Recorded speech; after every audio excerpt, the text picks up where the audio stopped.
supporting those countries. And yeah, so we'll have that information out soon on the Europe trip. And believe it or not, people are also asking if we're going to have a trip to Israel in 2026.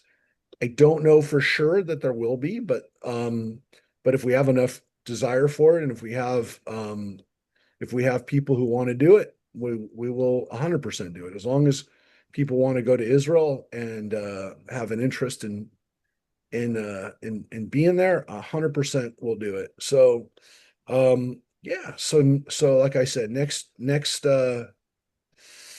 week we'll be uh not having class, or the week after on the 11th and the 18th. But as John Stolman said, it would be great to one day have Torah study in Israel and broadcast it back. Time difference is a little challenging. We have to start it at 7, but it could be done. It's not like it can't be done. Um, but we could do it so that we have people in U.S. and Israel studying together simultaneously. That would kind of be a really cool thing. So yeah, election day, election day, and election day, and November, the first class of November, the first time that we do this in November. We have Shabbat live this Friday, and again, it's hard to believe. I mean, look, it always happens. The high holidays come, and then before you know it, we're in the gear up for the secular New Year. But yeah, it's hard to believe that this is November and we're here together and finishing up and looking at this last section of the Bible. So, I mean, technically speaking, today, as we read Second Chronicles, as we finish, we're reading the last chapter of the first section of Chronicles. Again, why does it even have to be broken? You can make the argument that it would be too long as a single book, but yeah, we're going to read the last chapter of 29, and then in the first few chapters of of the second section of Chronicles. I don't even want to call it the second book of Chronicles, because again, the editors and authors of this book had never had any intention for you to see a break at the end of this book, at the end of this next section, I should say, the end of the chapter. So the last thing that we read about last week was we were reading about how David could not build the temple, that he gives that work to his son Solomon, because again, according to the Book of Chronicles, David has too much blood on his hands. Uh, you can make the argument that the blood was necessary, even commanded by God, so that David could have secure borders, so that the kingdom could be at peace, which it starts to be, you know, around this point. As David comes to the end of his life, it seems like things are much calmer and reflected in his ability to set up the temple. And what we said too, when he goes about this transition, he does a lot of the work for his son, which is why we also, you know, kind of call it the temple of David as well, because he basically got the supplies ready, he got the system in order, and that's what we read about last week was the way that he delegates the priests and the Levites, uh, and specifically the priests, because remember, Jerusalem is going to be significantly. This is a big revolution in Jewish worship, in Jewish prayer, by making the temple in Jerusalem the only place where people can sacrifice to God. That's a major break from the way Judaism had been practiced for hundreds and hundreds of years before. I mean, arguing how whether it's 300 years before or 500 years before or 1,000 years before, we don't really know. But if you go back to Abraham's time, you're talking about 700, 800 years before King David, and Abraham sacrifices all over the place. He makes offerings all over his land that God promises him. Jacob, his grandson, makes sacrifices all over the land. And again, as soon as the kingdom splits into two, people go back to making sacrifices outside of Jerusalem. But that's not what Chronicles, that's not what Ezra, that's not what Nehemiah, that's not what the rest of Jewish history has in mind for us from this point on. And again, this point on is about 1000 BCE. This is about 3000 years ago. And the version of it that we're getting in Chronicles is probably 400, 500 years later, but it's based on sources that were written during that time, 1000 BCE. And let's say Chronicles is being written down about 500, 450 BCE, so about 500 years later, with a certain amount of distance from the events. But again, if it's done by the people who, if it's done by the people who were there writing some of this and the accounts, then they're using accounts that are, that are contemporary with the construction. I'm going to look at Chronicles, and we're also going to go back and look at a little bit of Kings and start to see the difference, similarities and differences. So any questions? So technically right now we're reading the last chapter, but again, it's not necessarily, as I mentioned last week, I didn't want to rush through this chapter. And I also think it goes really well with the next chapter, technically the first chapter of the second part of Kings. All right. So let's read the transition, if you will, from David to Solomon. Rosemary? King David said to the entire assemblage, God has chosen my son Solomon alone, an untried lad, although the work to be done is vast. For the temple is not for a man, but for the Lord God. I have spared no effort to lay up for the house of my God gold for golden objects, silver for silver, copper for copper, iron for iron, wood for wooden, onyx stone and inlay stone, stone of antimony and variegated colors, every kind of precious stone, and much marble. Besides, out of my solicitude for the house of my God, I gave over my private hoard of gold and silver to the house of my God, in addition to all that I laid aside for the holy house. 3,000 gold talents of Ophir gold and 7,000 talents of refined silver for covering the walls of the houses, gold for golden objects, silver for silver for all the work, into the hands of craftsmen. Now, who is going to make a free will offering and devote himself today to the Lord? So look at what David just did. First of all, he set up his son, Solomon, as the guy in charge now, right? That's one really important thing that he did. He said, my son is in charge. Now we know that that's nepotism, but that's royalty, right? That's the ultimate nepotism. But it's interesting because at least according to Chronicles, and he said this more than once, this is maybe the third time he said this, he's a young, inexperienced guy, which, if you've ever worked for your father, which I have, you could say that there's always a moment where even if that's not said, and this isn't just said, this is in the Bible. And poor Solomon has to deal with the fact that every person in the world that's going to read this section of the Bible is going to say, he's going to go, oh gosh, my dad never had confidence in me. Now, he didn't say that. He didn't say I don't have confidence in him, but he says it in such a way that he's like, this is a little too big for him. And David acknowledges that. So it's interesting that, of course, that's there, and that's in the Bible, and that David is also, of course, taking credit for all the work that he already did. I already did so much of this. So David is definitely establishing the fact that, yeah, even though this is going to be Solomon's construction, a lot of it got done by me. And of course, he goes through and says, I used real stuff. When it says there's gold, that's gold.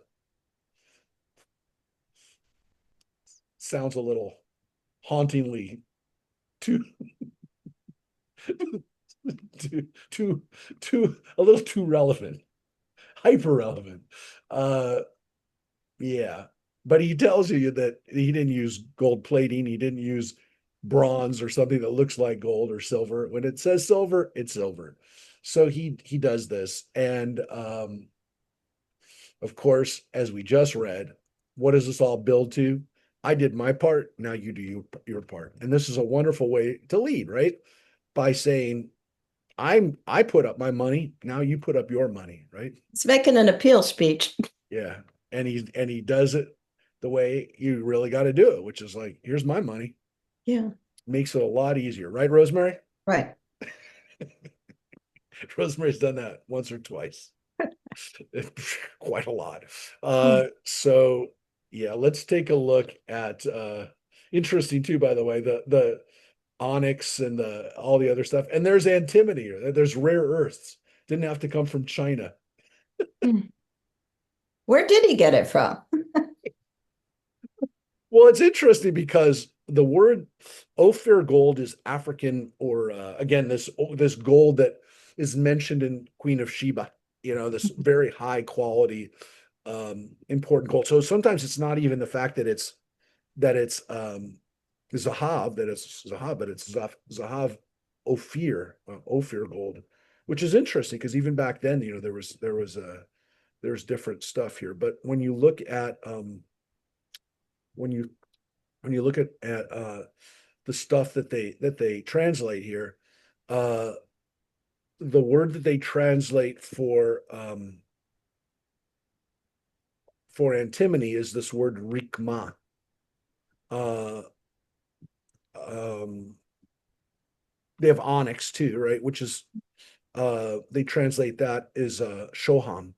Shoham is onyx, which is considered a beautiful stone, and you know what people probably looked at it as kind of, it's kind of shiny, that for inlay, that it was considered um something very, very upscale, right? They kind of use it today, even to some extent, as as a word for something kind of cool looking.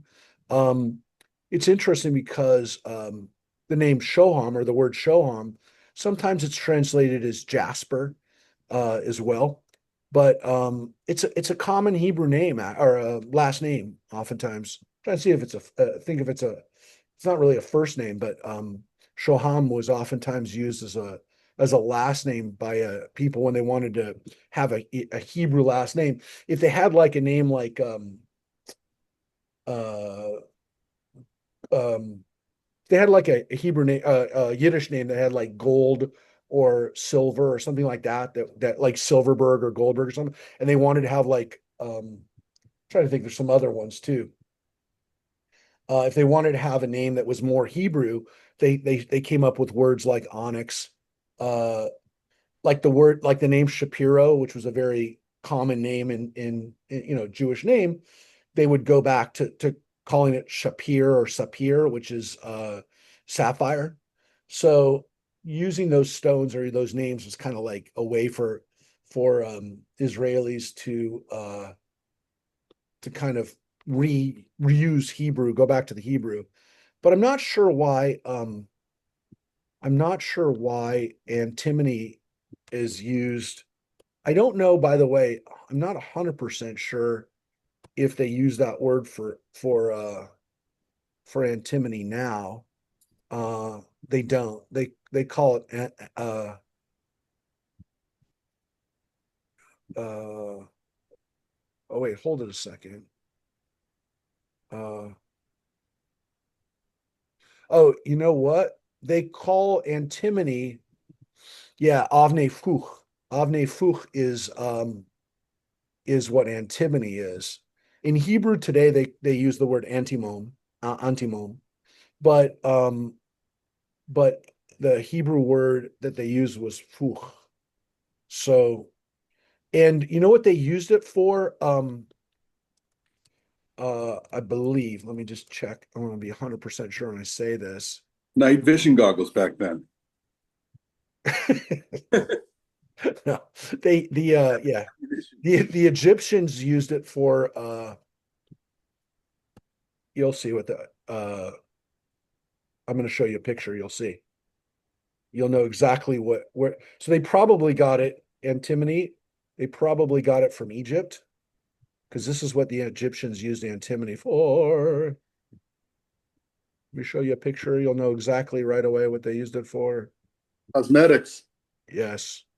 I was going to show it. They put it on they put it on their Come on, ChatGPT is quicker than you, Rabbi. Let's go. No, I'm showing a picture. I'm trying to get a picture of it. It's this stuff. It's the coal. We call it coal. It's the stuff that they used for that. So my guess is that the Egyptians probably had a good supply of antimony back then. Interesting though. So yeah, that's fuch. So you can see the different stuff that they had back then. Now, David, of course, says he got it. He put it all together, right? Avnei Shaish is marble. Evan Yakara just says precious stones. We don't really know what that is, but all right. And Rikma is what they call variegated colors, which is probably a horrible translation, but antimony is fuch. All right. So, so let's look at, again, his call to everybody. Everybody needs to give money, right? So let's continue. The officers of the clans and the officers of the tribes of Israel and the captains of thousands and hundreds and the supervisors of the king's work made free will offerings, giving for the work of the house of God 5,000 talents of gold, 10,000 darics, 10,000 talents of silver, 18,000 talents of copper, 100,000 talents of iron. Whoever had stones in his possession gave them to the treasury of the house of the Lord in the charge of Yehiel the Gershonite. The people rejoiced over the free will offerings they had made, for with a whole heart they made free will offerings to the Lord. King David also rejoiced very much. Okay, so he really liked it. These are legitimate numbers. I mean, these are not, I mean, it's a lot, don't get me wrong, but this is quite a lot. Now, what's interesting, of course, is that King David gave 3,000 talents of Ophir gold, really good gold, and 7,000 talents of silver.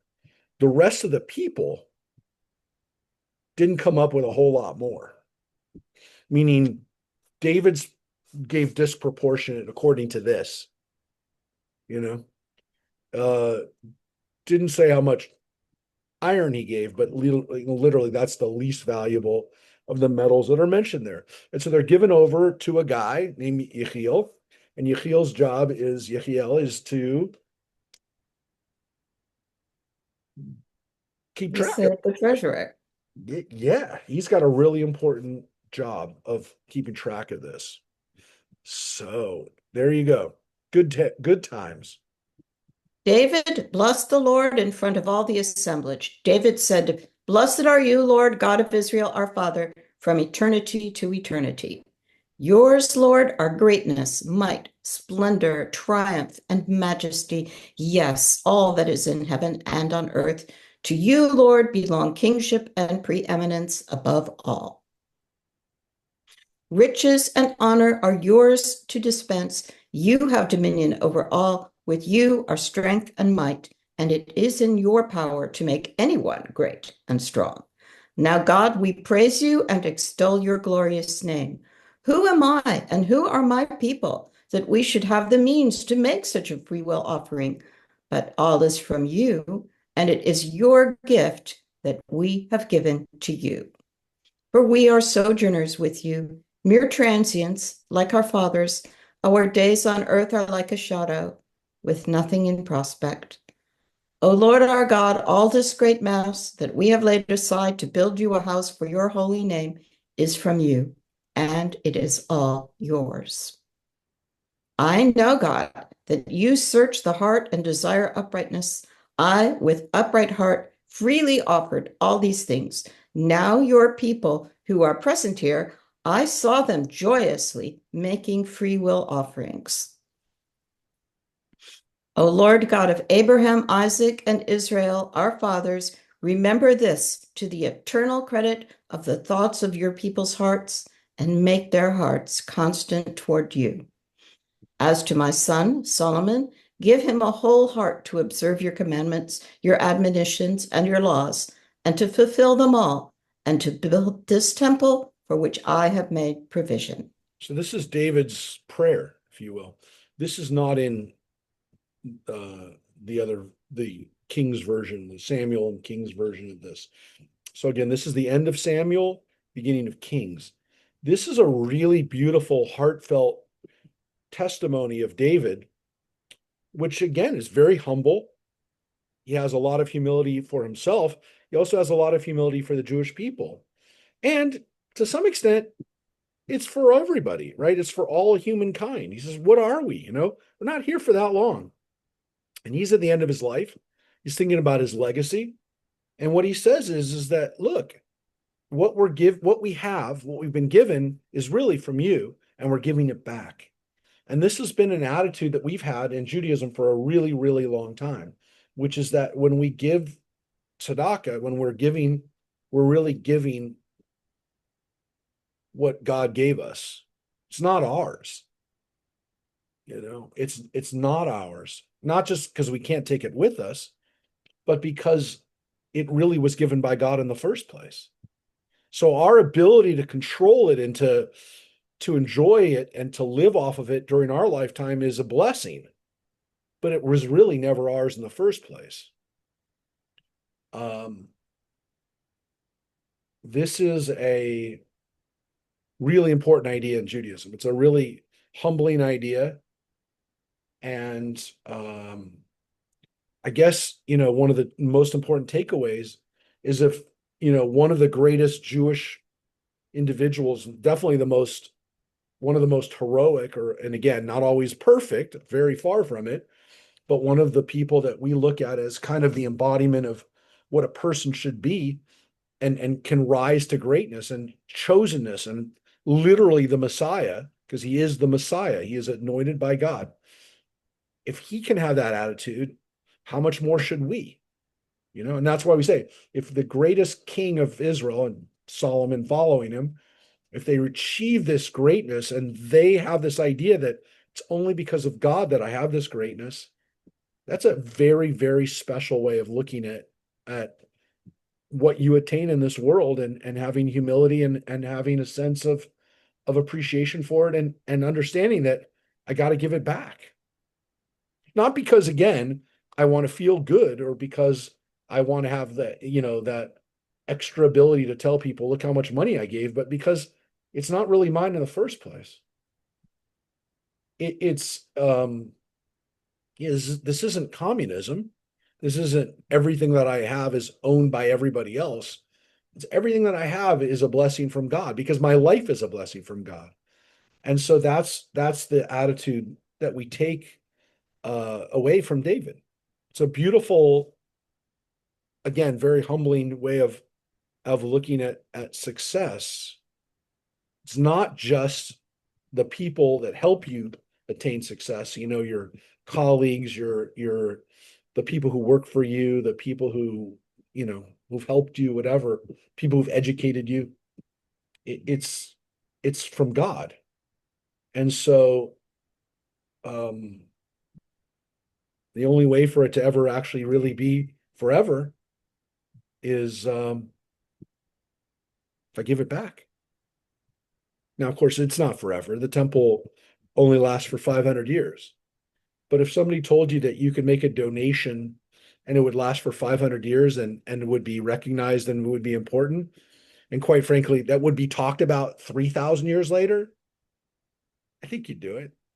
I would, no question. But he believes it, and that's this really wild speech that, again, I hope everybody learns a little bit from that. So it continues. David said to the whole assemblage, now bless the Lord your God. All the assemblage blessed the Lord God of their fathers, and bowed their heads low to the Lord and the king.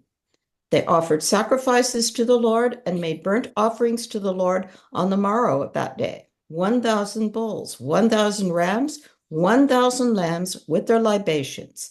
They made sacrifices in great number for all Israel. And they ate and drank in the presence of the Lord on that day with great joy. They again proclaimed Solomon, son of David, king, and they anointed him as ruler before the Lord, and Zadok as high priest. Solomon successfully took over the throne of the Lord as king instead of his father David, and all went well with him. All Israel accepted him, all the officials and the warriors, and the sons of King David as well, gave their hand in support of King Solomon. So this tells us that King Solomon was crowned king during David's lifetime.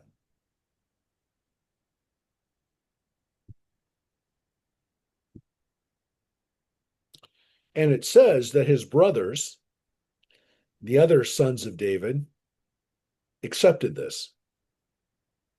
We're not 100% sure that this was as accepted by all of his brothers, especially his older brothers, who maybe felt that they were owed the kingship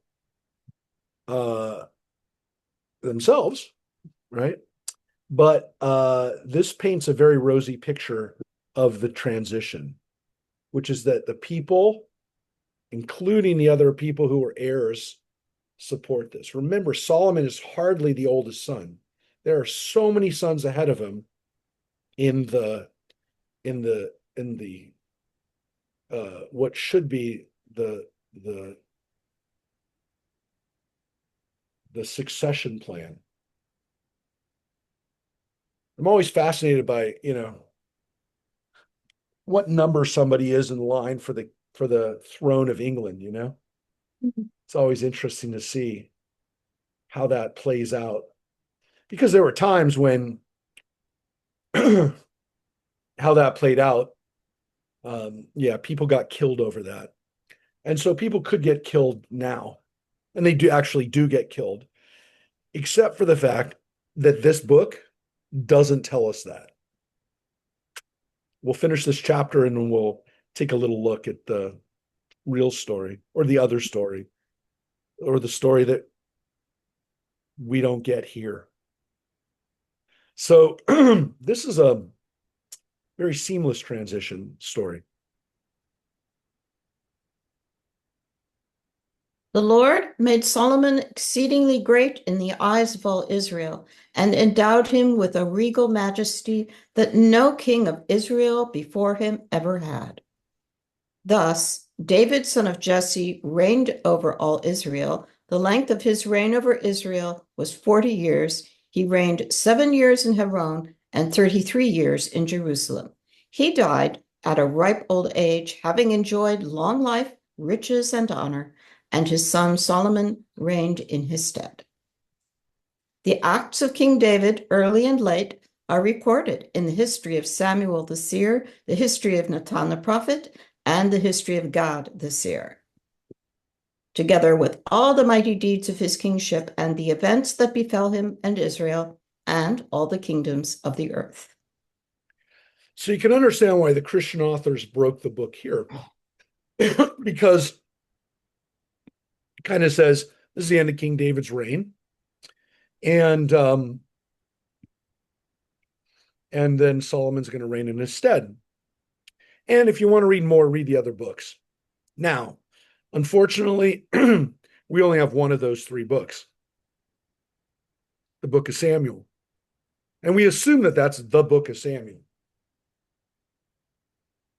There are some who feel that the book of Samuel that we have is an edited book that already had stuff added to it. So that there might have been an earlier version of Samuel, which focused more on Samuel. And then somebody who really wanted to tell more of the story of King David took that book and maybe took this book of Nathan or the book of Gad, who's another prophet. It's called a Hosea, a seer, and combined those stories to give us the book of Samuel, which is maybe because it was mostly Samuel, but we don't know. It's all speculation. The bottom line is We don't have books that are called the Book of Nathan, the Book of Gad.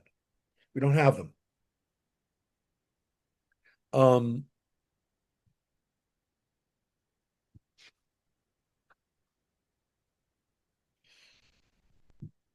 um, we also don't really know what they're referring to here, together with all the mighty deeds of his kingship and the events that befell him and Israel and all the kingdoms of the earth. Like, were those other accounts? But the bottom line is that there's this recognition at the end of this section that there's other stuff about King David that we didn't talk about here.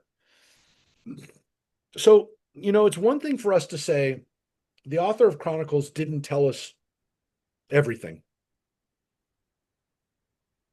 That's true. He just admitted that.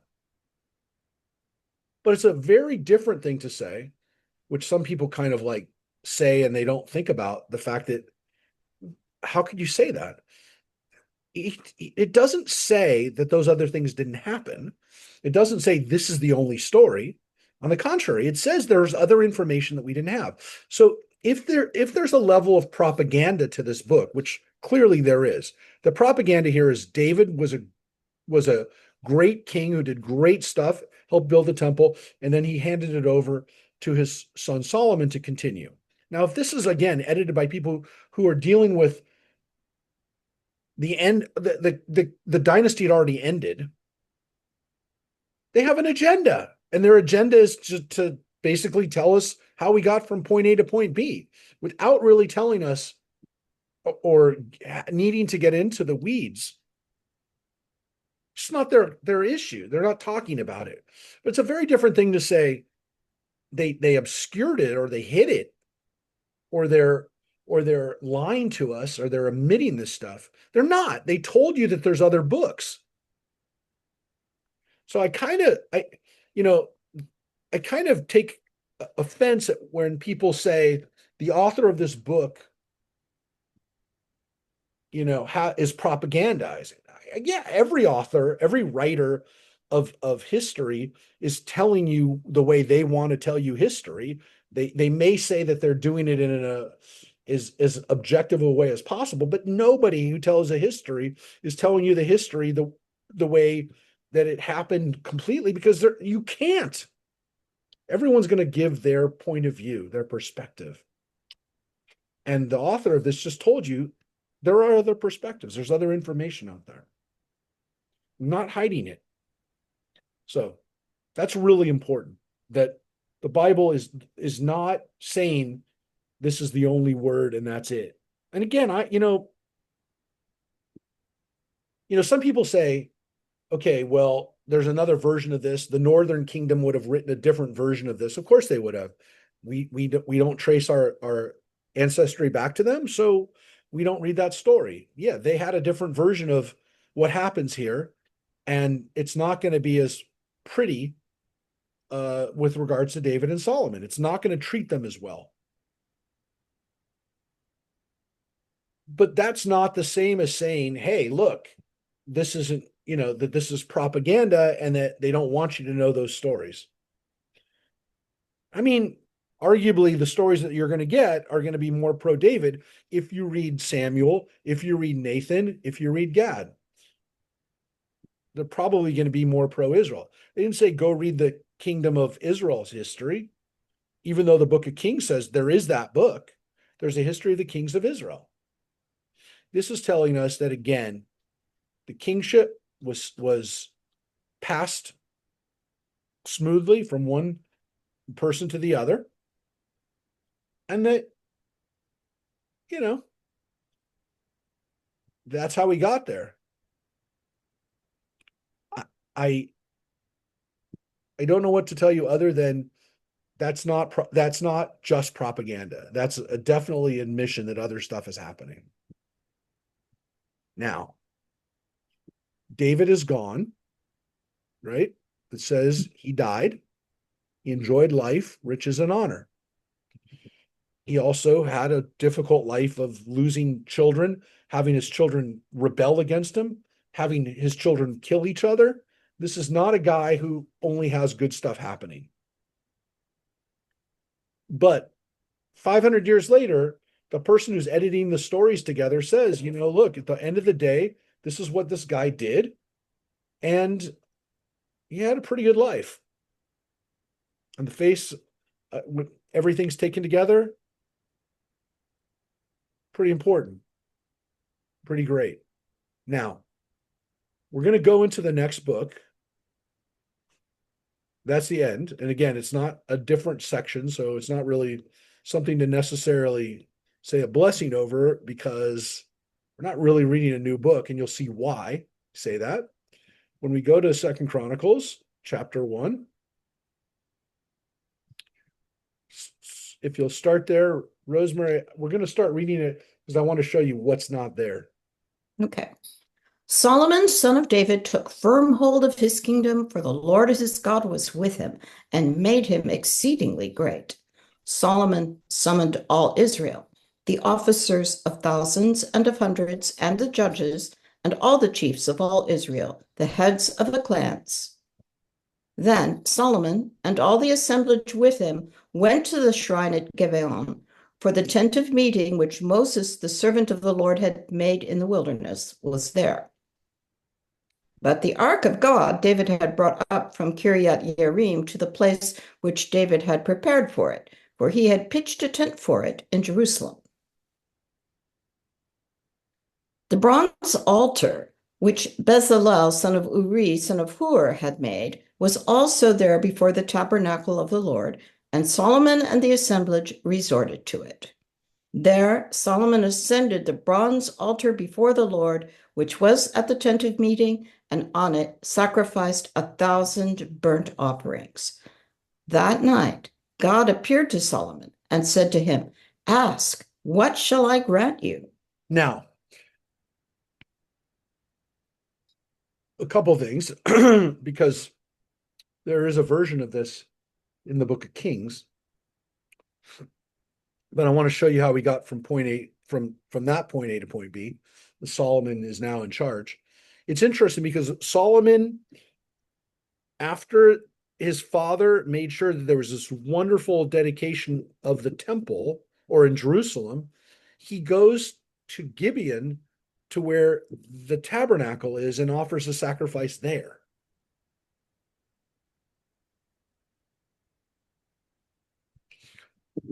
Now, this is a transition period, because it tells us that initially, this is 100% what it just told us. There's no question.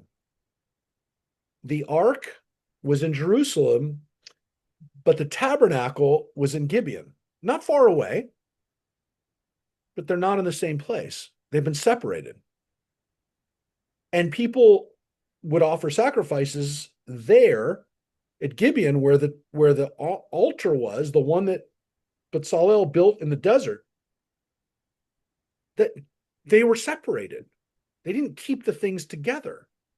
And you can imagine, and here it just told us, wherever those things were was a legitimate place to offer a sacrifice, because if they offer a sacrifice where the ark is not there, but they offered a sacrifice because the Mishkan was there, the tabernacle, the tent was there, the altar was there. So as much as the temple in Jerusalem is kind of taking the place of the tabernacle, there is a point in time where the two things are existing simultaneously in different places. Where's God?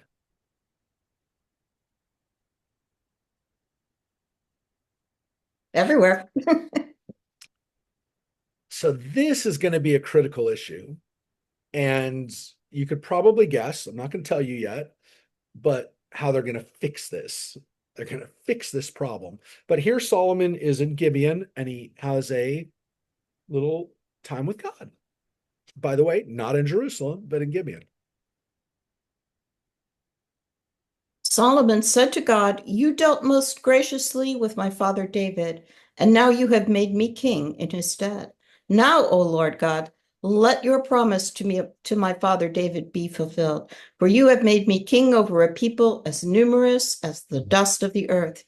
Grant me then the wisdom and the knowledge to lead this people, for who can govern your great people? God said to Solomon, because you want this and have not asked for wealth, property, and glory, nor have you asked for the life of your enemy or long life for yourself, but you have asked for the wisdom and the knowledge to be able to govern my people, over whom I have made you king.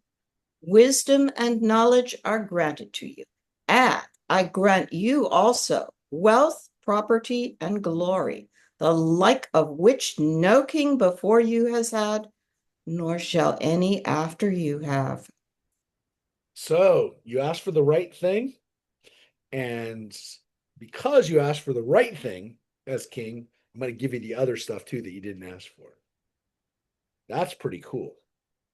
So Solomon is given great riches, great power, and I think that's pretty interesting considering during the time, it's not like the people around him didn't want all those things. So I thought those, riches and power and, look at all the precious metals that were asked for. So interesting, I think. yeah. I think it's also interesting. He just got told his sons aren't going to be as well off as he is. Well, that's true too. That's true too. There's a little recognition that it's not going to get any better than this. Uh, yeah. Look, Solomon becomes the paragon of royalty, which is why later on it's Christian kings when they're crowned, they want to invoke Solomon in their stuff as in let's say a throne or in a crown, that they're going to make their stuff like Solomon or Solomon like. Um, Muslims who also view Solomon as a very powerful king, they look at him as kind of the absolute example of a king, which is why the name Suleiman is Suleiman the Magnificent. The Ottoman the Ottoman Sultan is considered one of the most successful sultans, because he followed in the tradition of Solomon, and so Solomon is considered to be the absolute greatest ruler of all time because he's given wealth and he's given power that no other king will ever have. So even though King David is a hero and is an example of somebody who is a great leader, a great king, an example of king in particular, because remember, David didn't start out as king. David started out as a humble shepherd who kills a giant, as he earns his way. Solomon's born into this, but he's given tremendous power and wealth, and it becomes legendary. It becomes supernatural. And so we have so many legends. We're actually going to look at them in our class tomorrow night. Some of the legends of Solomon during the Middle Ages.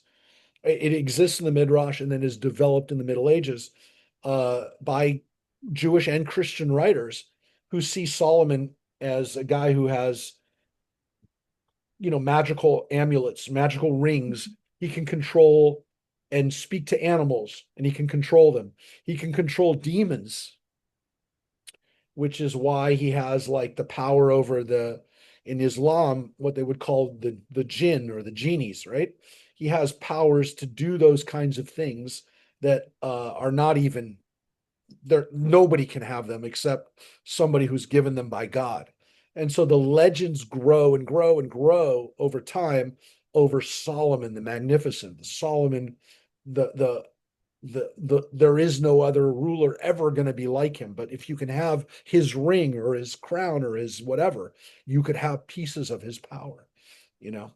So this becomes part of the imagination of this. Now, of course, this is going to lead to Solomon's downfall, his hubris, right? His weakness is that he becomes someone who gets so fixated on the trappings of wealth and power, right? That he's going to have 1,000 wives, that he's going to literally be part of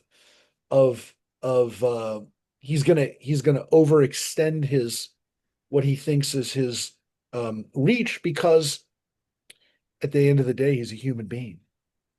But again, this story is also in the book of Kings. We're going to look back at a second to show you then what's missing. When we bring those stories together, you'll see what got what didn't get taken. From the shrine at Gibeon, from the tent of meeting, Solomon went to Jerusalem and reigned over Israel. Solomon assembled chariots and horsemen. He had 1,400 chariots and 12,000 horses that he stationed in the chariot towns and with the king in Jerusalem.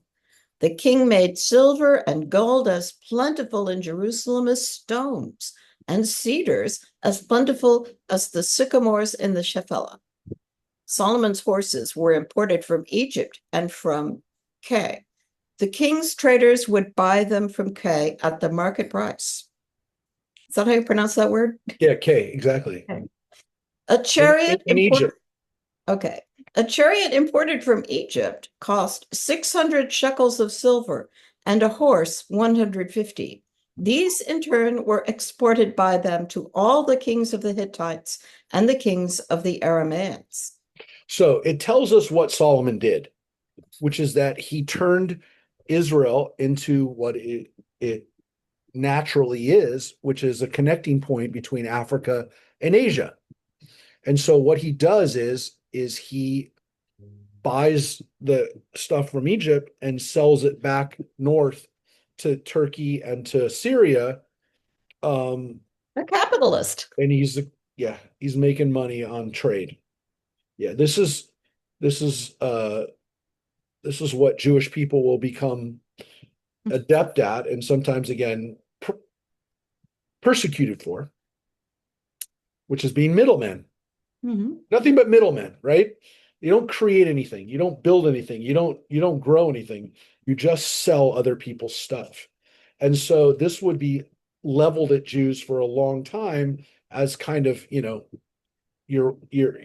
only are good at buying and selling stuff, import, export, whatever you would being the peddler, being the store owner. And so ironically, this is what you have in this period, more because of geography than because like we're more adept at these kind of things.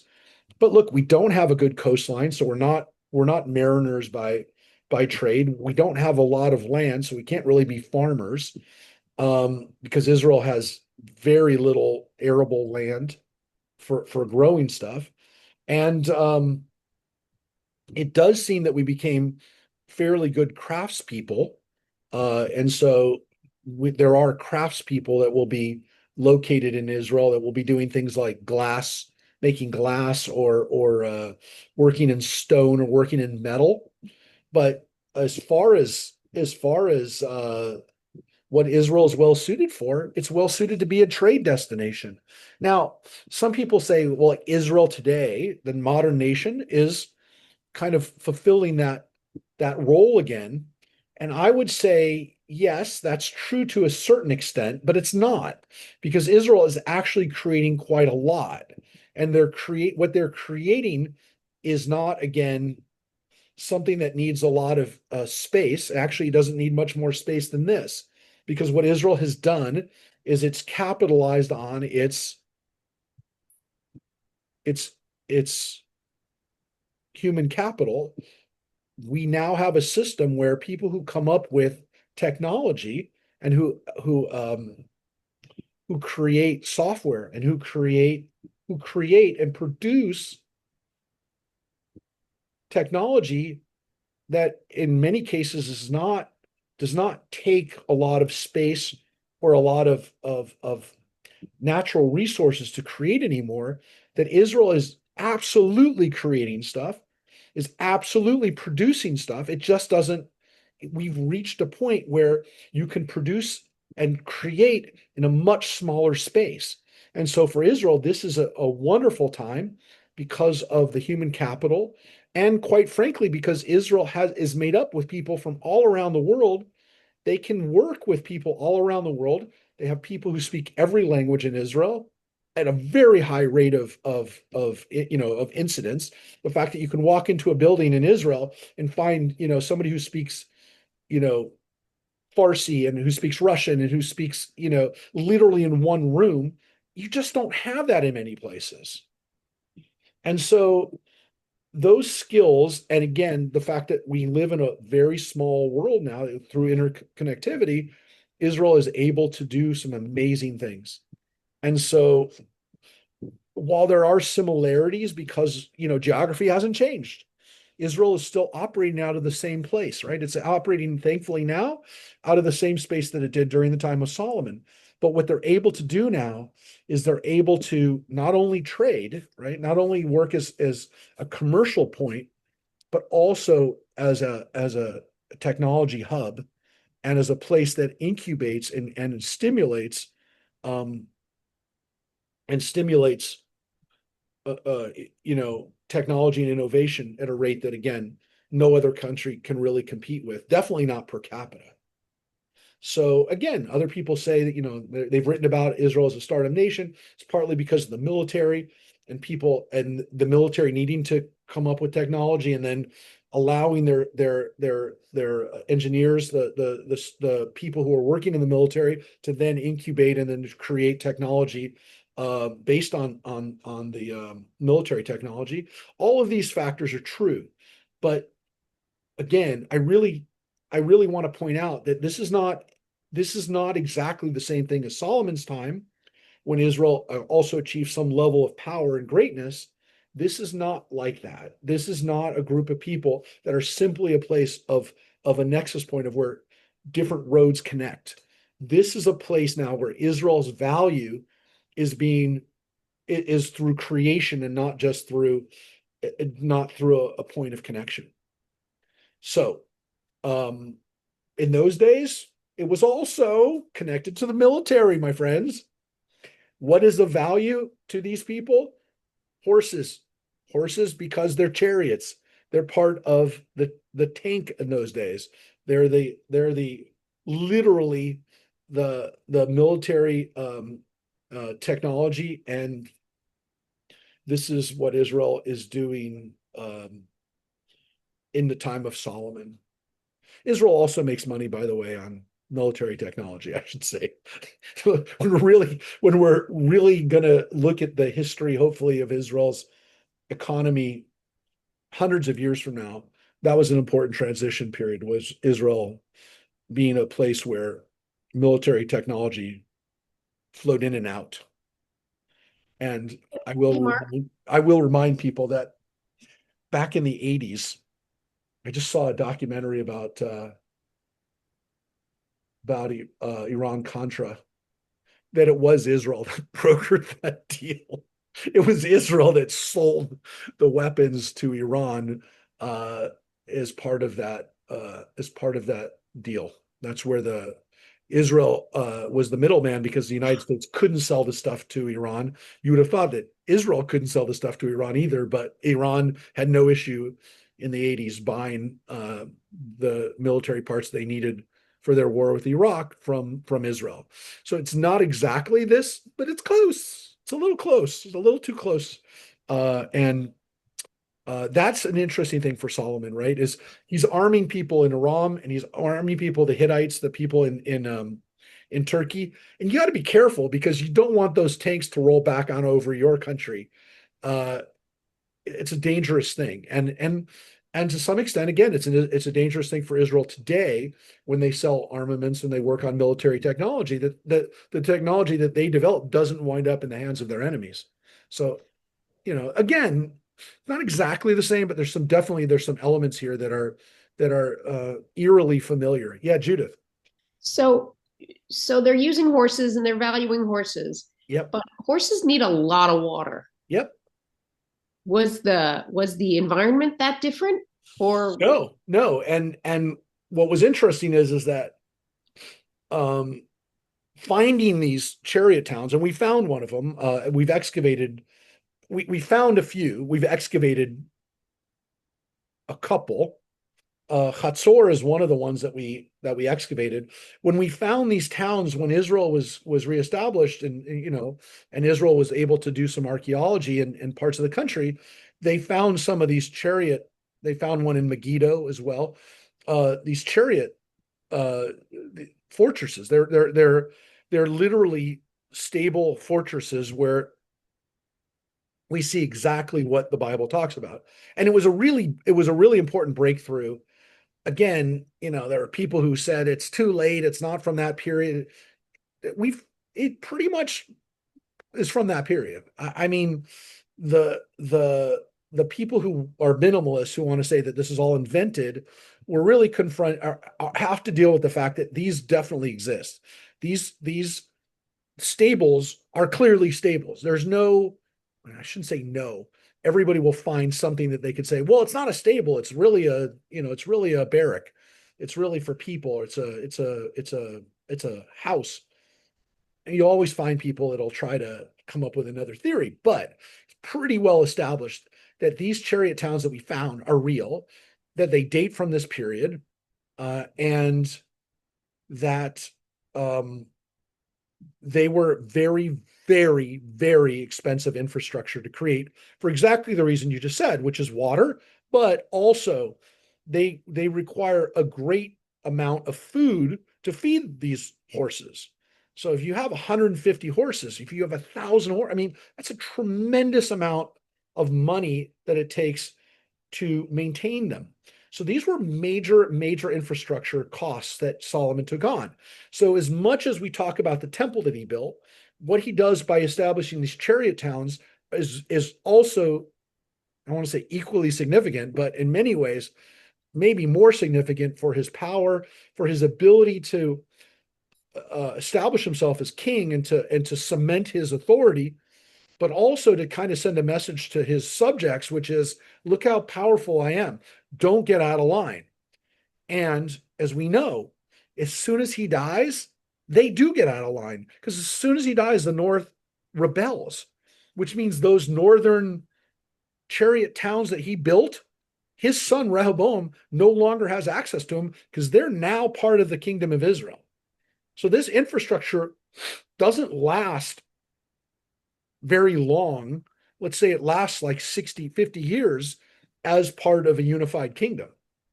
It was an expensive infrastructure, and it I don't want to say it backfires on him, but it doesn't help his successors. It doesn't help his grandsons and great grandsons.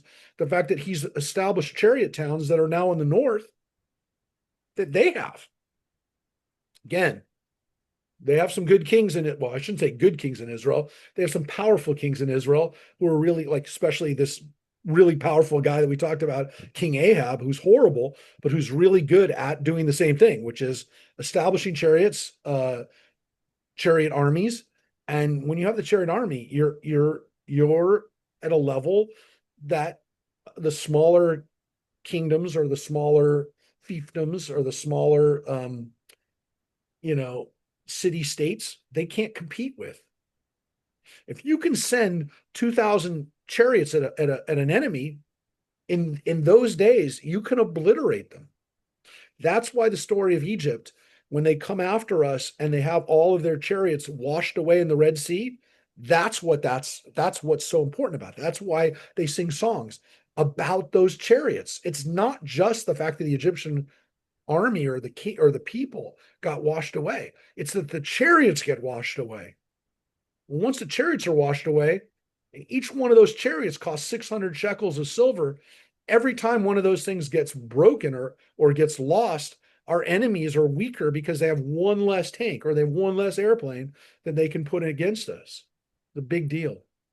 So, got to be careful. You don't want to arm your enemies, and you don't want to create a situation where the stuff is going to be used against you, but it's always a problem. It's always a risk. Then Solomon resolved to build a house for the name of the Lord and a royal palace for himself. So that tells us that, as we're going to get into the next chapters, this is the creation of the temple. And that's what we're going to read the rest of the time here, is the actual way that he built the temple out. So it seems like, again, David did some of the work, but even here, and this is in the same book that we read, that David took a lot of credit for it, there's a lot of work that Solomon is going to do. But I want to show you real quick the book of Kings, because this is the same line. Oh, sorry. This is the next line you didn't read. So David rested with his ancestors. Well, wait, no, What? this Sorry? is wait. We've got, I think Yeah. we need to scroll up. No, 'Cause no. I didn't read in blood. No. So this is what I'm sharing right now, is the version from the book of Kings. Ah, So this whole section, well, let me take you to where what we did read in Chronicles.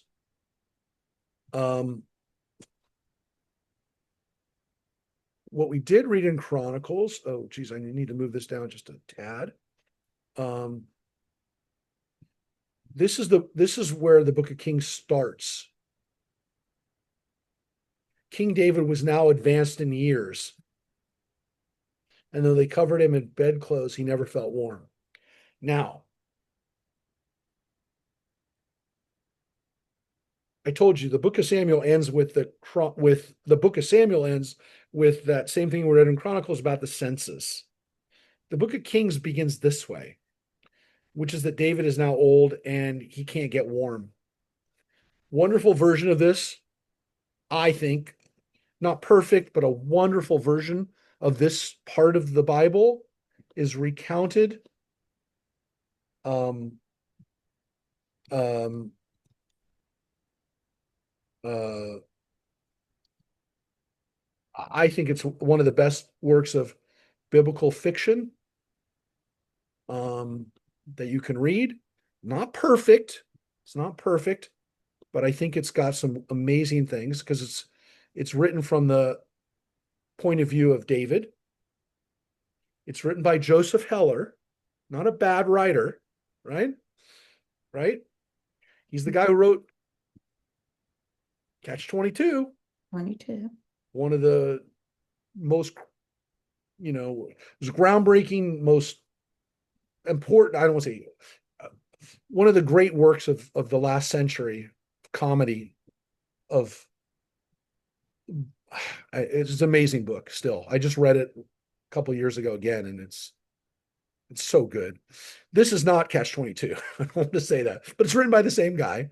And he wrote it, Joseph Heller wrote this towards the end of his life. So he wrote this in 1984. He died in, there's Joseph Heller, sorry.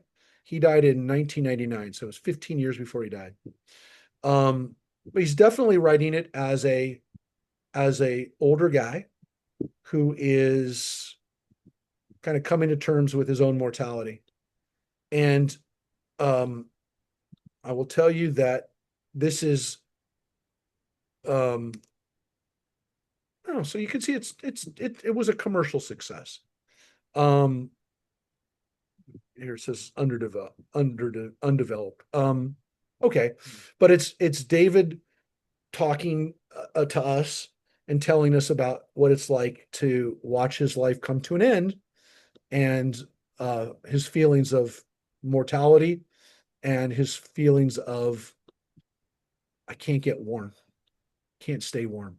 And so, of course, what they do, his courtiers do, is they say, let's get a woman, let's bring a young woman in there, and let's let him be kept warm that way. Usually, I guess this works. I don't know. Been told. And so they bring in this woman, Abishag the Shunammite, who we don't know anything about her. We don't know really where she came from. She's one of the most beautiful women.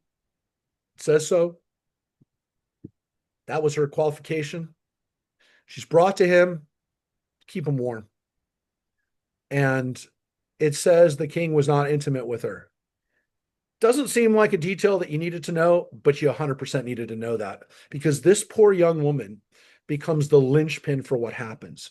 Because in the book of Kings, we read that this beautiful woman, whose job it was to keep David warm, David's next oldest son, Adoniah, wants this woman when his dad dies, and says to Solomon, hey, I'm not going to ask for anything. You're the king, you're in charge, I get it, but can I have this woman? And he does it in a clever way, Adoniah, if you will, because he goes to Bathsheba and asks her to ask Solomon for it. And of course, what Solomon says is you might as well ask for my kingship. I cannot give this woman to my half brother. I'm going to have to kill him, because he's not taking her because he wants another wife. He's taking her because he wants my kingship. And if he winds up with the woman that my dad had, then he's king. And he tells his mom he's asking for the kingdom. So this little story here, right, is a big part of the story. And it's also part of the story in that Bathsheba and Nathan, the prophet, conspire to get the kingship to Solomon by telling David that Adoniah is already saying he's king. And they basically tell him to make Solomon king. None of this you just saw. You just read Chronicles. None of this was there. None of it. So all of this is the setup for why Adoniah is not going to be king and why Solomon will have to kill him. So we're not going to read all this section, though it's wonderful to read. It's not that long. You can read it on your own. Whoa.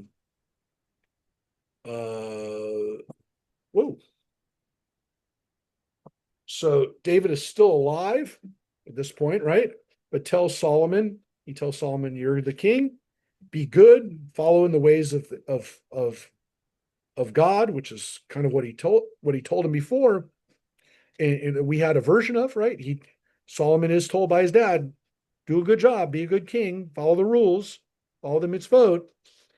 But what we didn't have in Chronicles is this really powerful story from Kings.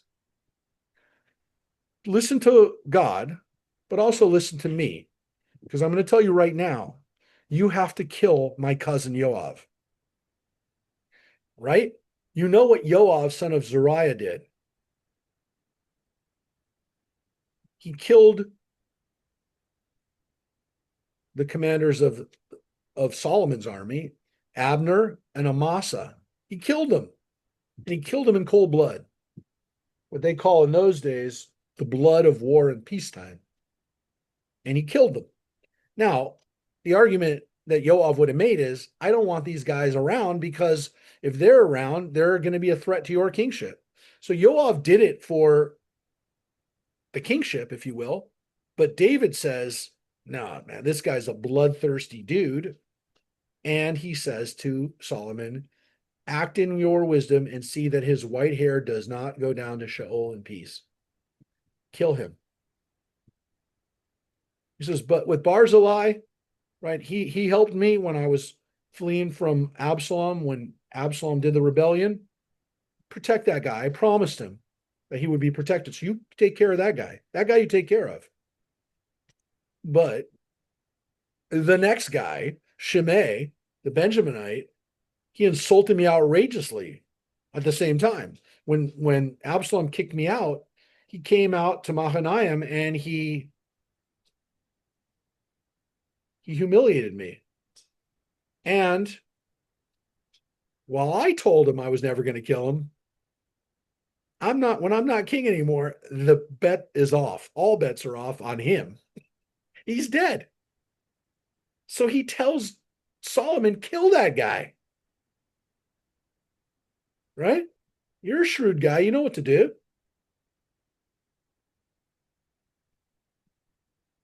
Kill him. That's David's last words before he dies. David rested with his ancestors and he was buried in the city of David. David's last words to his son is, This is who you have to kill. Not in the Book of Chronicles. Not something that the chronicler wanted us necessarily to read. Because it reads a lot closer to what, folks? This is more Game of Thrones. I would have said back in the day, The Godfather. Mm. Right? When you become the godfather, when you become the head of the family, you kill off the rivals. You have to get rid of those people. You have to get rid of the rival families. To me, that's what this is. This is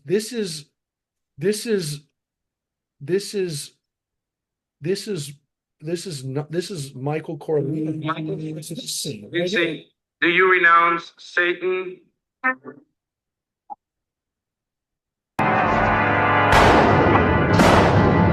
do renounce him.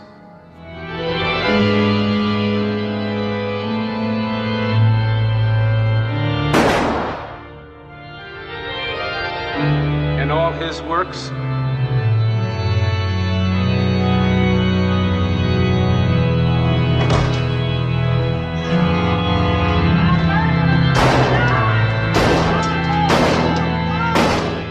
I do renounce them.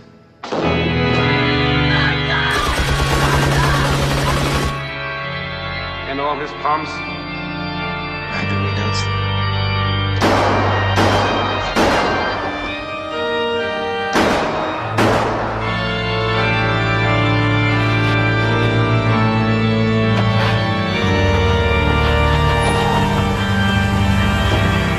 Michael Rizzi, will you be baptized? I In nomine Patris, et Filii, et Spiritus Sancti. Michael Rizzi, go in peace, and may the Lord be with you. Amen. It's one of the greatest scenes in film. It's one of the greatest scenes in film because of the juxtaposition of I'm going to kill my enemies and I'm doing this as a work of consolidating my power and making my kingship firm. I mean, the fact that it's shown during the baptism scene is the mentality that people can have this idea that they're, doing something holy while they're, killing people. The Book of Chronicles took that whole section out. It was gone. And again, I don't want to say that they didn't want you to know it. Because if they didn't want you to know it, why would they say you can read the Book of Samuel? You can read these other books. It's just not on the agenda. It's not the guy. This author is not, his job is not to tell you in his pages, on his scroll, that stuff. Doesn't mean he's telling you it didn't happen or that you shouldn't know about it or whatever. I'm not telling you that's part of the story. I've noticed sometimes though, when I'm reading something online and they give you a link to something that supposedly supports their argument, and you go and look at it, and it actually doesn't support their argument at all. And I'm wondering if that could have happened here. Well, look, as I said before, they never thought we could do what we're doing right now, which is right. But obviously the person who put those links in thought, no, but nobody's going to bother to actually look at these links. Well, you raise an interesting point, Rosemary, because you see it that way, right? Mm-hmm. But if they don't see it that way, if they think that like in their weird way of reading something that they see the opposite, I've done that before. I've exactly what you just described. I've read something that somebody referenced, and I'm like, how did you get that from there? That's the exact opposite of what he's saying. And so I've seen that before where I've said, why would you do that? That doesn't help your case. So I think I mean, look, I'd like to think that our ancestors were smarter than that and didn't think that you'd you'd you would have you would have well, But they also could have been as lazy as we are. I guess I guess I hope that they weren't. I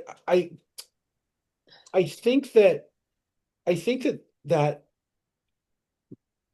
the I guess what we do know is that they reference them. If they didn't say there's other versions of this, you could say that they are whitewashing history, which is what they say, right?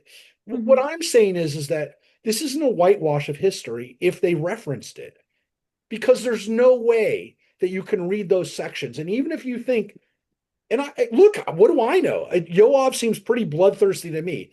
I don't know that David's advice to Solomon is bad, which is because we actually read in the book of Kings that Yoav helps Adoniah. So it's exactly right what David told him to do. But, look, do I want to know that? No, I'd rather not know that David on his deathbed told Solomon, kill my cousin, because that's what he did. That's not like a question. He told him on his deathbed, kill my cousin, kill my chief of staff, kill the guy that I relied on for 40 years to fight by my side. Your job is to kill him now. I don't know. I mean, to me, the fact that that's even there, first of all, indicates to me that this was written by somebody who was much closer to the events than necessarily writing hundreds and hundreds of years later. It doesn't make sense to me that somebody wrote that who wasn't a party to this or who didn't understand the significance of it. That's my feeling. I can't prove it, but my gut tells me that. But the other thing is that how refreshing is it that our ancestors didn't whitewash history? And even in the case where, again, they're not telling the story, they're not saying that there isn't a version of this out there. So that's what I can tell you. You could be right. You could be that they thought that it would bolster their story, and so they directed people to it. Maybe they didn't think they'd ever look it up. They were lazy and they'll never check. I know Jewish people, and I know Jewish people will say, "Oh, there's another version of this. I'll read that too." I mean, look, I'm just telling you what I think. What I think, and my gut tells me, the Jewish people, our people. I'm not going to ask everybody. You don't have to. You don't have to all admit to this. But how many people here right now on the line right now on election day and a year ago? So you don't have to think about 5 years ago or 10 years ago. Think about a year ago on this day. How many people turned on CNN, Fox, CNBC, watched MSNBC, watched local channels, watched different versions of what happened on election day? Okay? Because we know that you're not going to get the full story on one channel. That's us. Maybe other people do that. I don't know, but I know we do that. We do it at a level that I don't think anybody else does it, because we want to know the story. We know that there's more to this, and we're just naturally curious and naturally, I want to say suspicious, but we know how people are, and we know that this isn't the whole story. And so I don't think they're being lazy, and I don't think, look, there I will make I will make the case right now that the Jewish people are so brutally honest about everything, including themselves, that we actually hurt ourselves by our brutal honesty. I'm not saying we shouldn't do it. Not saying we shouldn't do it. Never said that. It's who we are, and it's part and parcel of our existence. But we are brutally honest about ourselves.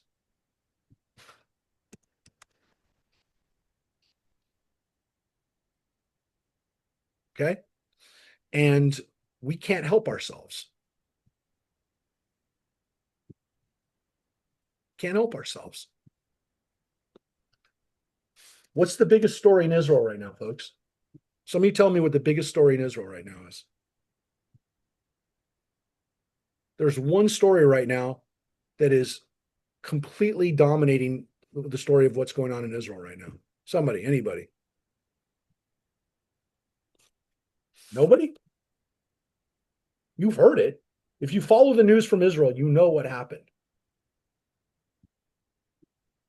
Anybody? Hello? I read the Jerusalem Post. I didn't see a huge story. Oh, What did I miss?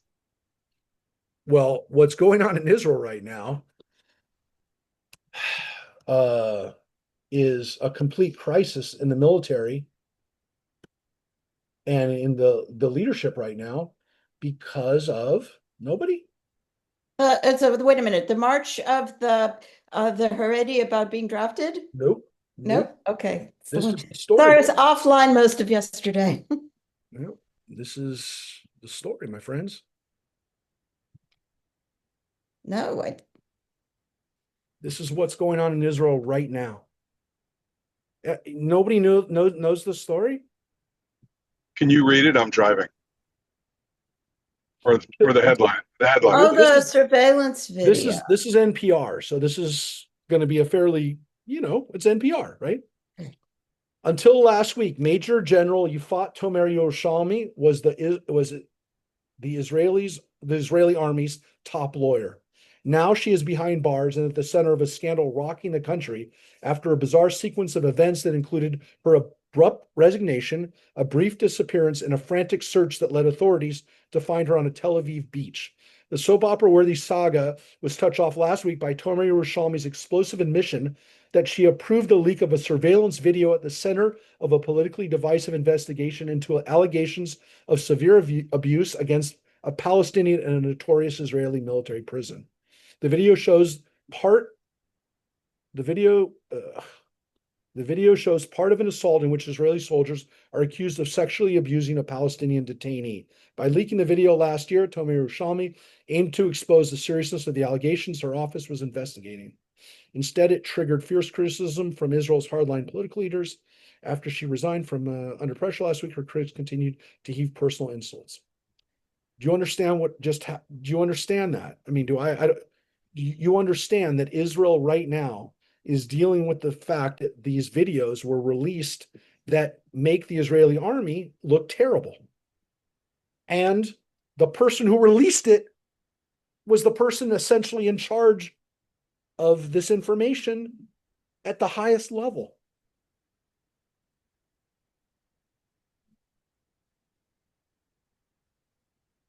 And so I'll tell you this, Judith, I don't believe the Jewish people are lazy when it comes to information. On the contrary, I think we're capable of,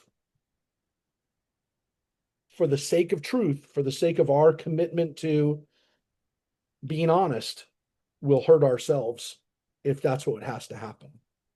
The problem we have, folks, is very few people hold themselves accountable to this level of self-examination.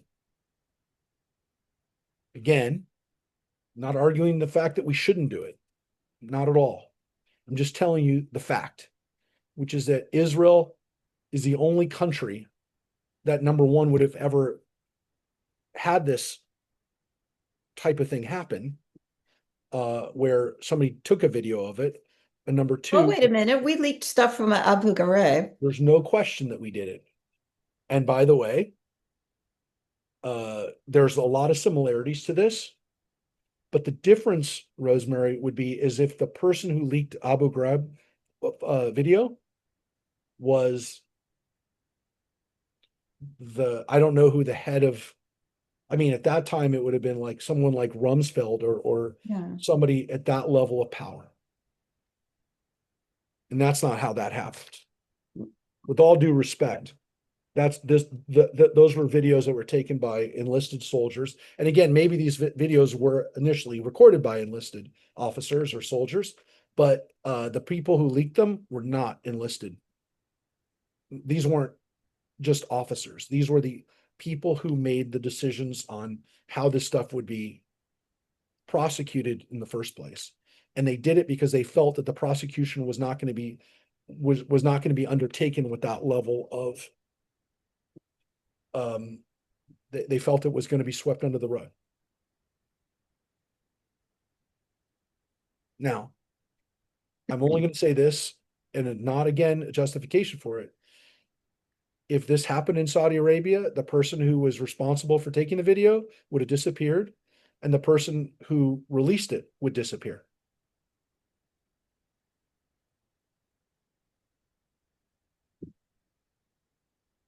Yeah. It's a tough one because we're not fighting Western nations in Israel. It's not like, well, somebody in the United States maybe will be appalled by the behavior happening on the other side. I don't know what to tell you, folks, other than truth. This is the truth. I mean, I'm appalled by it. I desperately wish this didn't happen. But I don't know what has to happen for there to be justice, but also for there to be a continuation of Israel being able to defend itself in a region where people aren't playing by the rules. I don't know. I'm just telling you the truth. So yeah, this is really relevant, folks. The way we tell history, the way we tell events as they're happening is really important. And it tells us a lot about the values of the people that this happens to. So yeah, in the midst of talking about the holiness of these activities, the Book of Kings has no issue telling you about what Solomon had to do in order to secure power. And this version doesn't have it, but it does tell us a little bit about what Solomon did in order to establish the authority to build the temple. And so we'll continue with that right now, and we'll read these last couple chapters today. Rabbi, could I interrupt sorry. for a second? Yeah, please. Another component of this story, which I find kind of interesting, is that with all the wisdom that Solomon had, he needed to be told this. And obviously, David understands that virtue or innocence and wisdom are not the same thing. Apparently, in his deathbed, David saw a weakness or a fault in Solomon that he thought if he didn't tell him this, Solomon, in all his wisdom, wouldn't do this. Is that true? Could be. It also is. It also is written by people who are, or the version Kings is written by people who want to tell you why Solomon had to do the things that he did. Not as kind of tell you how. Look, in the Chronicles version, Solomon's made king and everyone's happy with it, and there's the brothers, his half brothers, there's no issue. The Book of Kings was written by people who knew what really happened and were writing it at a time when people would say, how could you not tell the story of Adoniah? How could you not tell the story of how, David is the one who told him to kill Joab. He didn't just decide to do it. David told him to. So look, your point is really important, and I think is a beautiful one, which is that David, at least when David doesn't know yet that Solomon's going to have this wisdom epiphany.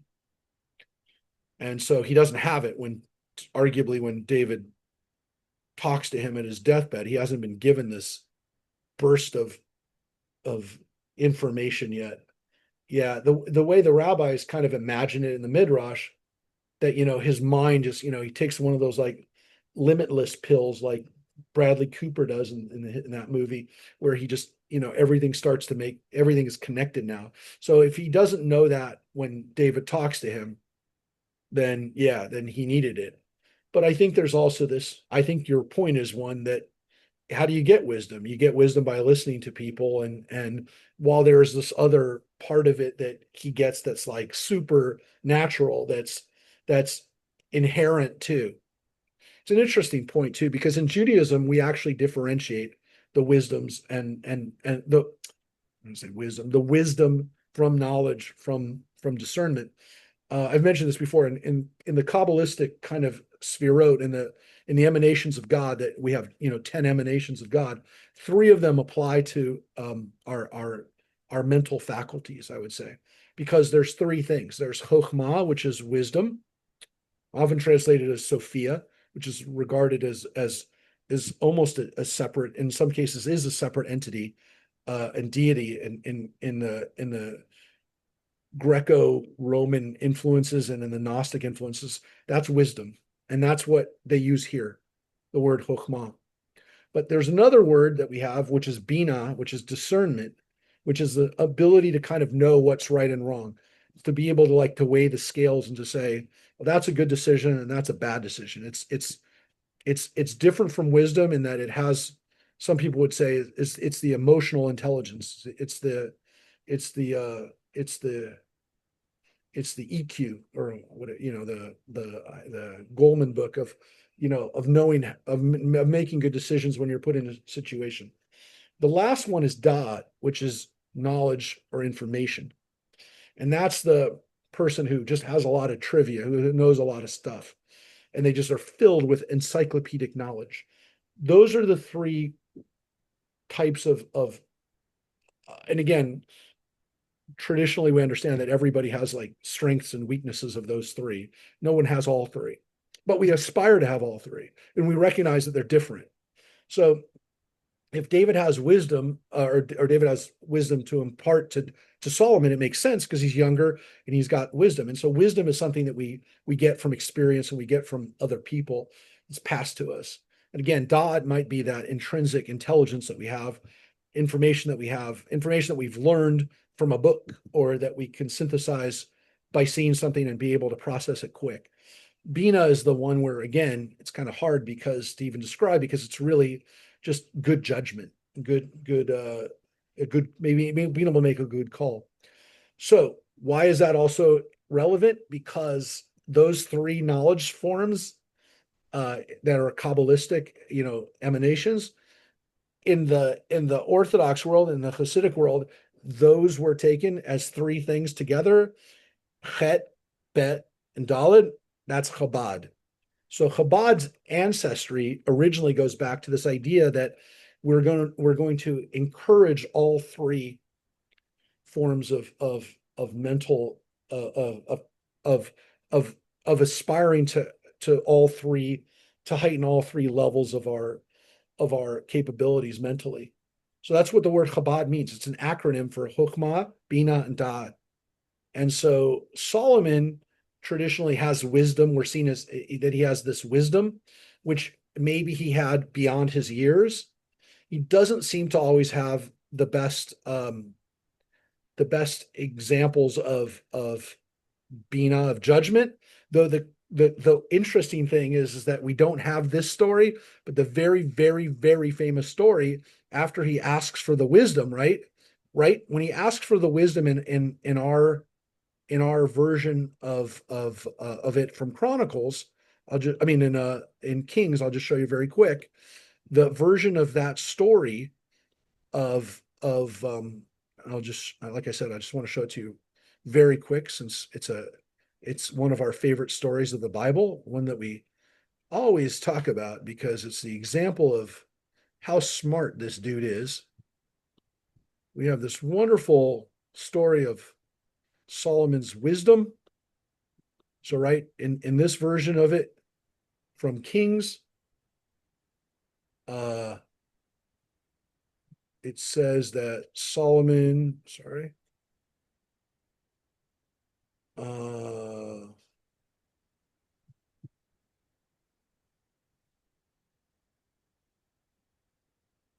is all descriptions of the kingdom, And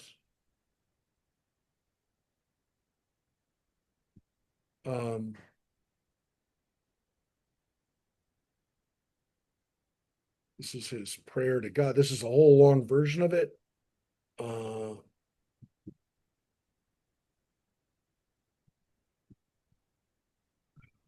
Wait.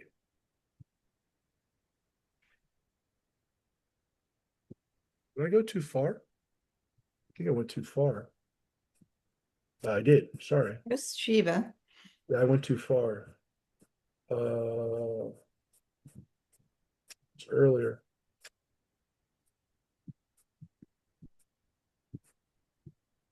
Wait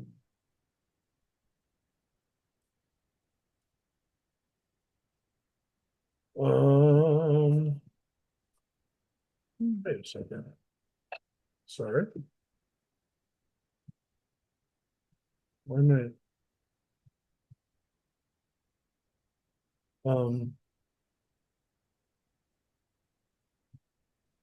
went over. I went past it. So I'm trying to go. I'm going too fast.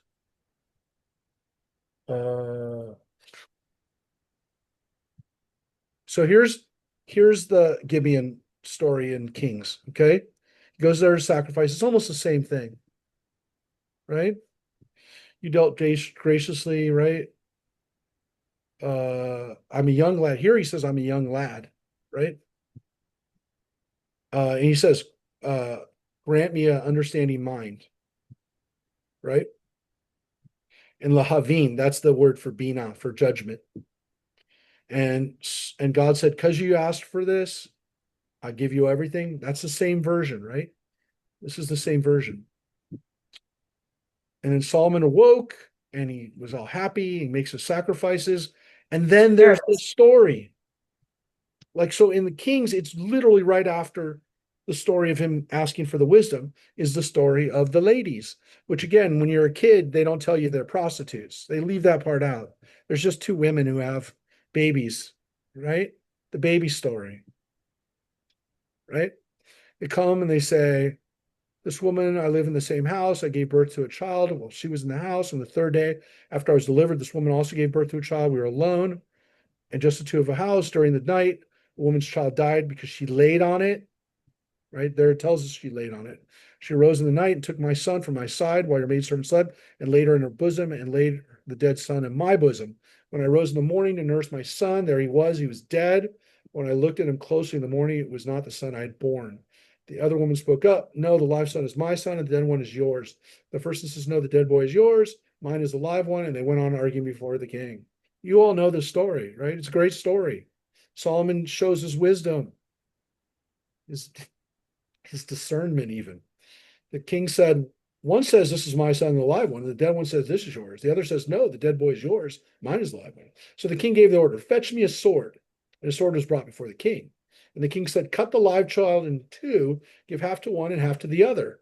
But the woman whose son was the live one pleaded with the king, for she was overcome with compassion for her son. Please, my lord, she cried, give her the live child, just don't kill it. The other said, it shall be neither yours nor mine, cut it in two. And the king spoke up, and give the child to her. Do not put it to death.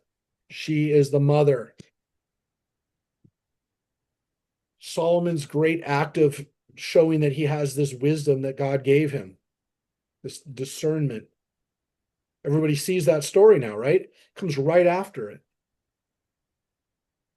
And by the way, the fact that they were prostitutes it makes a lot more sense. Unless they were both married to the same guy, I guess. I don't know if I even was ever thought that. I don't really know what I thought, but I did know the story. I knew that Solomon showed his wisdom but yeah, they have to be in the same house. Otherwise, how can you do the baby switch? And the only way they're in the same house is that they're prostitutes. They're living in the same brothel. It's not good to know that they had brothels in Solomon's Jerusalem, but they did. Yeah, so there you have it. Solomon's wisdom story is not in here. You just read it. You can see what he did. He builds the house. He builds his palace, and he builds God's palace. God's house. It's called the Bait. The Bait, the house. All right. So let's read one more chapter. Solomon mustered 70,000 basket carriers and 80,000 quarriers in the hills, with 3,600 men supervising them. I want to make it really clear. Where did these people come from? They come from Israel, it seems like. These are not quite slaves, but also maybe not people who really necessarily wanted to do this work. Conscripts. Yeah, we don't really know. Maybe not people who are willingly doing this. All right. Solomon sent this message to King Huram of Tyre. In view of what you did for my father David in sending him cedars to build a palace for his residence, see, I intend to build a house for the name of the Lord my God. I will dedicate it to him for making incense offering of sweet spices in his honor, for the regular rows of bread, and for the morning and evening burnt offerings on Sabbaths, new moons, and festivals, as is Israel's eternal duty. The house that I intend to build will be great, inasmuch as our God is greater than all gods, who indeed is capable of building a house for him. Even the heavens to their uttermost reaches cannot contain him. And who am I that I should build him a house, except as a place for making burnt offerings to him?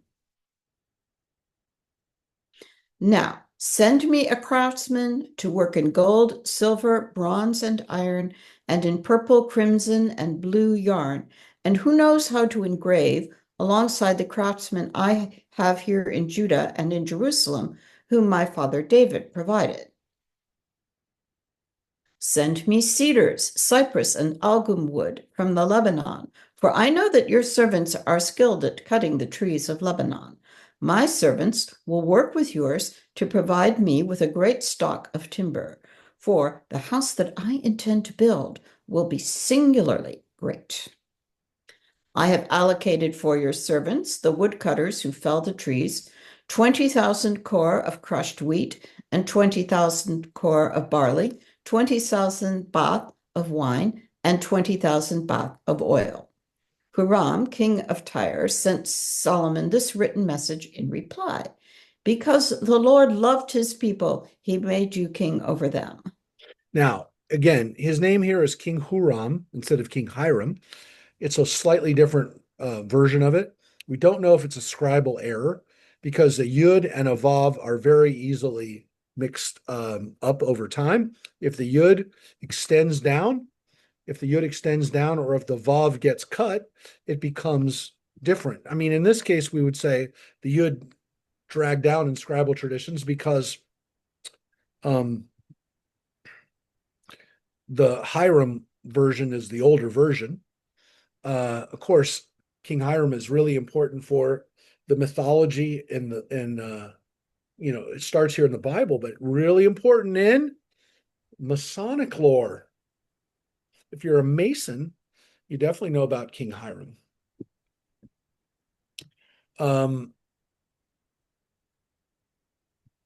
Again, this is Tyre. This is not too far away, just north of Israel. It's, literally the next town over north into Lebanon.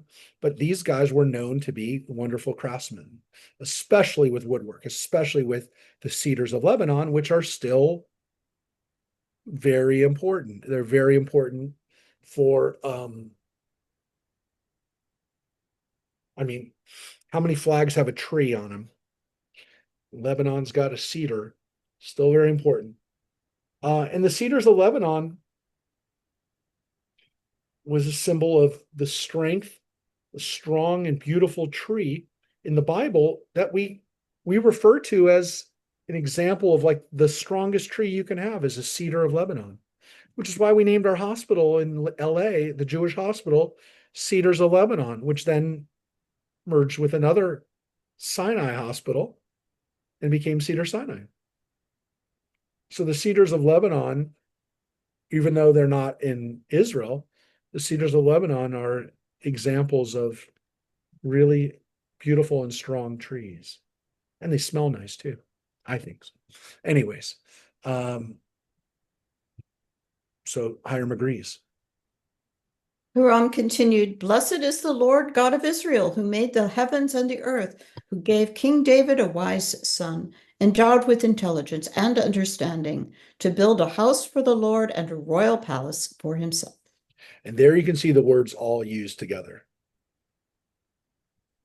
Chokhmah, Bina, and I mean, they didn't really use the word da'at, but they used the word yodea, which is the root for da'at, understanding, or excuse me, intelligence. So yeah. So Chacham, Ben Chacham is Chokhmah is wisdom. Bina, understanding, discernment, and Da'at is intelligence. Which would you rather have of those three? Wisdom, intelligence, or understanding? Anybody? Wisdom. I take wisdom. Anybody have any others? Well, if you have wisdom, you can compensate for your lack of intelligence. That's true, because the wise person, as the rabbis tell us, keeps their mouth shut. So But none of them are any good without understanding. Yeah, I was just thinking understanding is important. Yeah. Yeah, knowing instinctively what, because sometimes wise people do take too long to make decisions and let the opportunities pass them by, even though they're really wise, right? They just can't make a good decision, right? They can't decide. Yeah, they're all important. We got to have a little bit of all of them. Interestingly, no one said dot, no one said intelligence. And I think that's because we know so many really intelligent people that are stupid. Well, because intelligence to a certain degree can be acquired more easily, I think, than wisdom and understanding. You can, that's my feeling about the differences between the three, is that you can acquire intelligence. Yeah. One can make the argument that wisdom is only attainable over time, by the way, too. That Right. I mean, look, Solomon somehow gets a burst of wisdom, which is, beyond his age. And then we say that, right? Someone's wise beyond their years, right? So they seem to have a wisdom that doesn't, they didn't live long enough to be able to know those kind of things. But yes, they're all important. They're definitely, we try to balance them. And if we had an equalizer, right, we'd want to have them all, we don't want to have them all up. Of course, it's harder to tell what's really going on if they're all up, but you know what? In this case, it's good to have all of them operating at full potential. But yeah, it'd be weird to think of whether our minds can, whether our brain, or whatever you want to say, however our mental faculties manifest themselves, whether we really can have all of them uh, up at high level.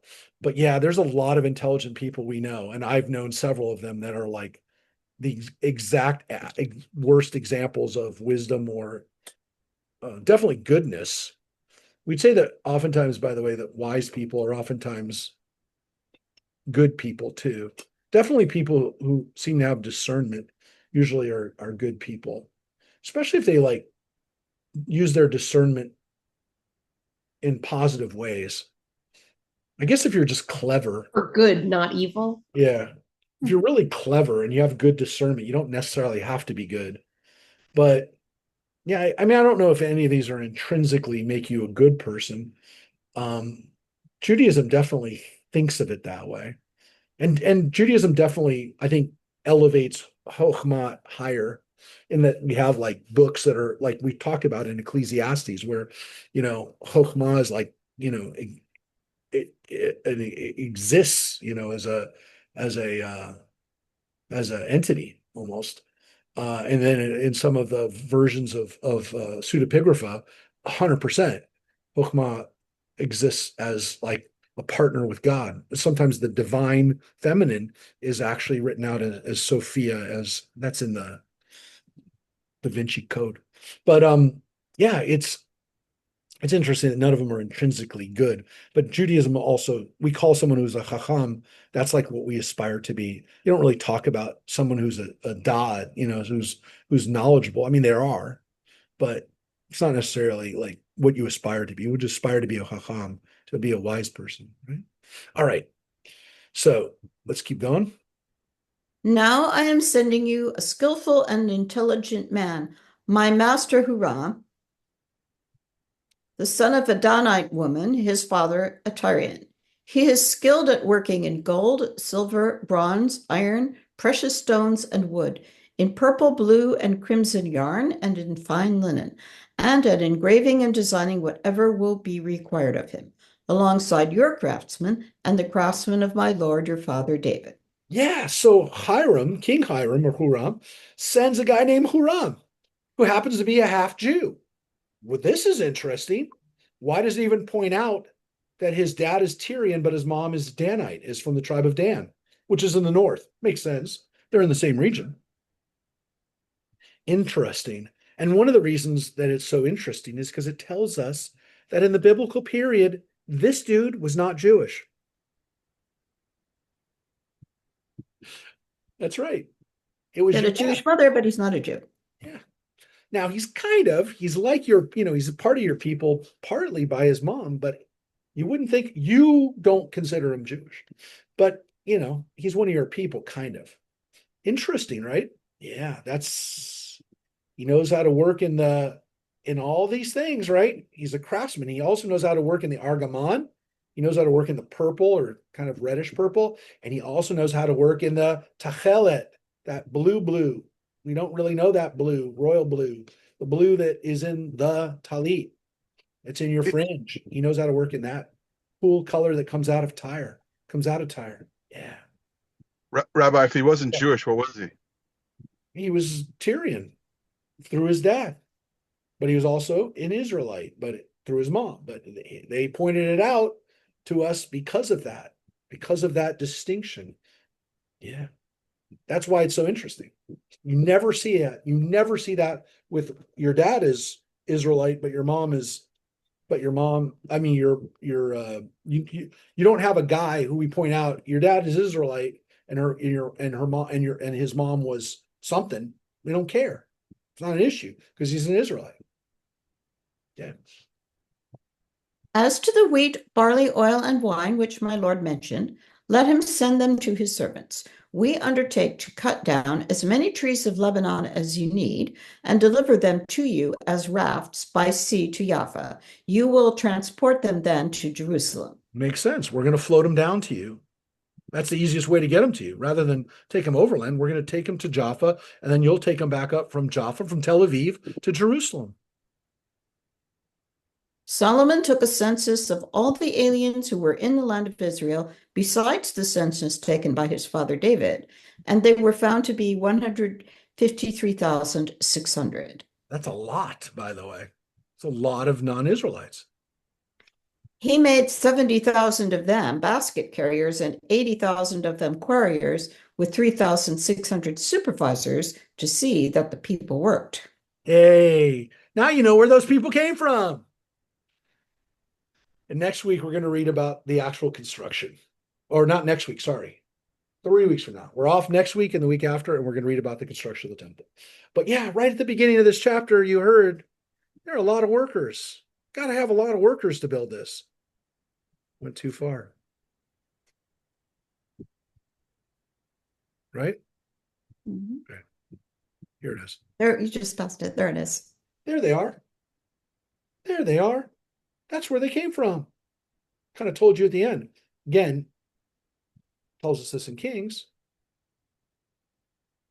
Right? So, in much greater detail. So, folks, this is a story of a king who takes over and who is going to do something to make a name for himself. And of course, for us, it's important because he's making a name. He's making it about God. He's not just making it about himself. But as you can see, Solomon, as we're going to get into the details of this construction in 3 weeks from now, we'll get into the details and you'll see how this all came to pass, how this temple that was built, which will last for 500 years, which is very, very, very significant. In the ancient world, that's a long time. In any time, that's a long time. To have a building stay undestroyed for 500 years is a remarkable achievement. And it's something that, according to Solomon, that was the goal in the first place. We're going to make the most beautiful temple to a God that exists. And he says that's what's going to make our country great, is that we have one God, and that one God's going to get all the attention. And Chron seems to understand that too. He seems to get it. He seems to understand it. Yeah, your God has made you king, and clearly he's a very powerful God. And he doesn't say, I worship that God, though definitely in the Masonic lore, King Hiram of Tyre is a believer, if you will. And so, like Solomon, he's regarded as a great hero. But when we look at these stories and we look at what they're going to teach us, is that one of the ways that you make things happen is you have really good relations with the countries around you. And when you have those kind of relationships, you have respect and you have cooperation, you can get a lot of stuff done. And we hope that's the case for our country in the United States. We hope it'll be the situation for Israel. Again, look forward to seeing you when I come back and giving you some reports of the things that we saw there. I'll have a chance in the days after that to share a little bit of what we see, and the music that we'll be making with Joe Buchanan. We're going to stream some of it. We're going to be able to post some of that up, hopefully. But we hope that Israel has relations with their neighbors, that it will be healthy.